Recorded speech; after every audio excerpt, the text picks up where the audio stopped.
परिवर्तनीय एकादशी व्रत कथा। आध्यात्मिक पथ की कहानी सुनने वाले सभी श्रोतागणों को जय श्री राधे, जय श्री कृष्णा। आइए एकादशी की कथा सुनते हैं। युधिष्ठिर कहने लगे कि हे भगवान, भाद्रपद शुक्ल एकादशी का क्या नाम है, इसकी विधि तथा इसका महात्म्य कृपा करके कहिए। तब भगवान श्री कृष्ण कहने लगे कि इस पुण्य, स्वर्ग और मोक्ष को देने वाली तथा सब पापों को नाश करने वाली उत्तम वामन एकादशी का महात्म्य मैं तुमसे कहता हूँ। तुम ध्यानपूर्वक सुनो। यह पद्म परिवर्तनी एकादशी जयंती एकादशी भी कहलाती है। इसका यज्ञ करने से वाजपेयी यज्ञ का फल मिलता है। पापियों के पाप नाश करने के लिए इससे बढ़कर कोई उपाय नहीं। जो मनुष्य इस एकादशी के दिन मेरे वामन रूप की पूजा करते हैं, उससे तीनों लोग पूज्य होते हैं। अतः मोक्ष की इच्छा करने वाले मनुष्य इस व्रत को अवश्य करें। जो कमल नयन भगवान का कमल से पूजन करते हैं, वे अवश्य भगवान के समीप जाते हैं। जिसने भाद्रपद शुक्ल एकादशी को व्रत और पूजन किया, उसने ब्रह्मा विष्णु सहित तीनों लोकों का पूजन किया। अतः हरिवासर अर्थात एकादशी का व्रत अवश्य करना चाहिए। इस दिन भगवान करवट लेते हैं, इसलिए इसको परिवर्तनीय एकादशी भी कहते हैं। भगवान के वचन सुनकर युधिष्ठिर बोले कि भगवान, मुझे अति संदेह हो रहा है कि आप किस प्रकार सोते हैं और करवट लेते हैं तथा किस तरह राजा बलि को बाधा और वामन रूप रखकर क्या क्या लीलाएं की थी।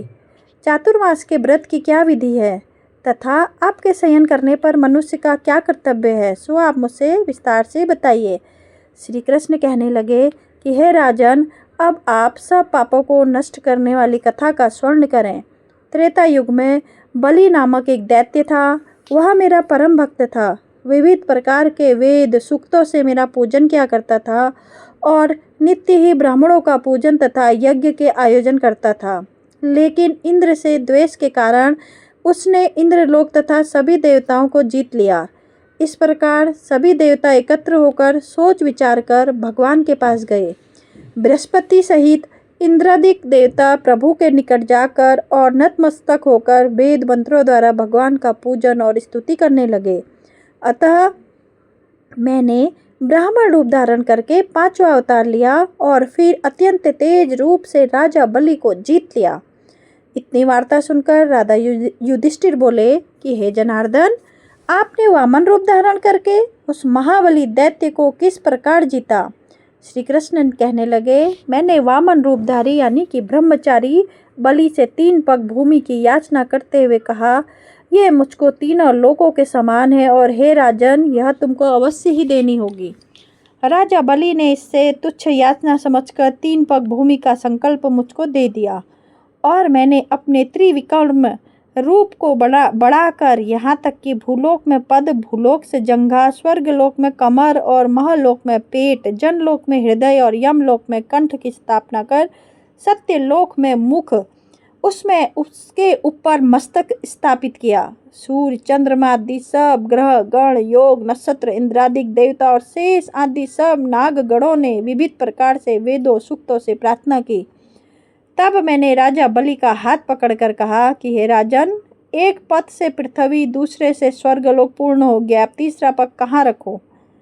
तब बलि ने अपना सिर झुका लिया और मैंने अपना पैर उसके मस्तक पर रख दिया, जिससे मेरा वह भक्त पाताल को चला गया। फिर उसकी विनती और नम्रता को देखकर मैंने कहा, हे बलि, मैं सदैव तुम्हारे निकट ही रहूँगा। विरोचन पुत्र बलि से कहने पर भाद्रपद शुक्ल एकादशी के दिन बलि के आश्रम पर मेरी मूर्ति स्थापित हुई। इसी प्रकार दूसरी क्षीर सागर में शेषनाग के षष्ठ पर हुई। हे राजन, इस एकादशी को भगवान शयन करते हुए करवट लेते हैं, इसलिए तीनों लोकों के स्वामी भगवान विष्णु का उस दिन पूजन करना चाहिए। इस दिन तांबा, चांदी, चावल और दही का दान करना उचित है। रात्रि को जागरण अवश्य करना चाहिए। जो विधि पूर्वक इस एकादशी का व्रत करते हैं, वे सब पापों से मुक्त होकर स्वर्ग में जाकर चंद्रमा के समान प्रकाशित होते हैं और यश पाते हैं।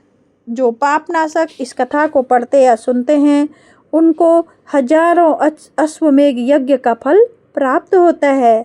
ओम नमो भगवते वासुदेवाय। ओम श्री कृष्णाय नमः।